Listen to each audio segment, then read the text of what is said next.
All of us are aware today that the government and the country at large are committed to the welfare of India's farmers. And when we talk about welfare of the farmers, it means to strengthen their income levels.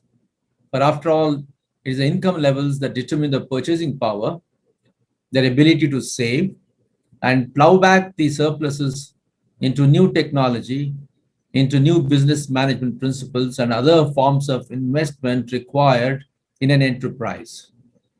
Talking about enterprise, today India is committed to transforming the subsistence economy of agriculture into an enterprise and the farmers as entrepreneurs.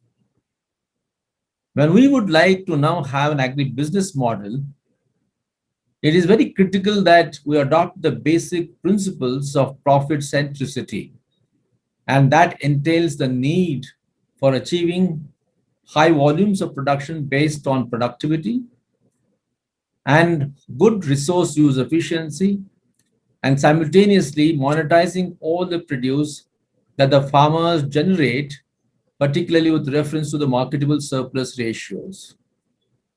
If these three are required, then naturally what we will require or what the agriculture sector would need are the technology that is continuously being upgraded. They would also need to invest in agri-logistics and other forms of backward and forward linkages, and then upgrade themselves in terms of their knowledge, in terms of their innovativeness to managing their agriculture as an enterprise. However, one of the constraints that Indian farmers face largely in this regard is the small size of the farms. Our farm sizes are small and marginal, and this problem is compounded by the fact that the land parcels are fragmented. With this kind of land division and fragmentations, the operational scales that are required to adopt new technology, new capital, and new kind of investment at cost efficiency becomes a very difficult proposition. Hence, we need to go in for mobilizing the farmers into producers organization, as has happened in several other countries, and just as India itself has tried this over last few decades. The advantages of having a producers organization of the farmers is that we will be able to achieve a higher efficiency at both input and output management levels. We would be able to integrate the farm produce into the market in a more effective manner. As we all know, farmer and the farm gate constitute the starting point of any supply chain.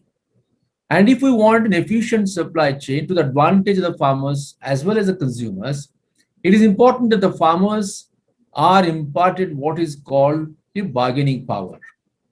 Unless we are able to impart that bargaining power to the farmers at the farm gate level, they would not be able to achieve a higher ratio of the share in the consumer's rupee. When we are able to mobilize the farmers into producers organization, we will be helping them to achieve efficiency at the production stage, at the post-production stage, and simultaneously also enable them to negotiate the risks that are very common with agriculture, which is both biologically dependent at the production stage and, of course, is subject to the market fluctuations at the post-production stage.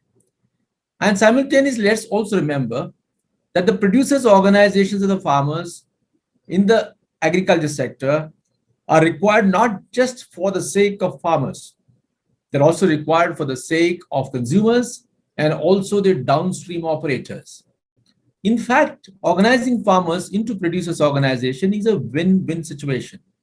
While the farmers obviously, as we said, will benefit from higher incomes, higher profit centricity, but the consumers are expected to also benefit because they will have a short supply chain directly linked to the farm gates and therefore get at a more rational rate, and simultaneously they may also get the produce that they want in the case of which means a differentiated product which is safe, secure, and healthy.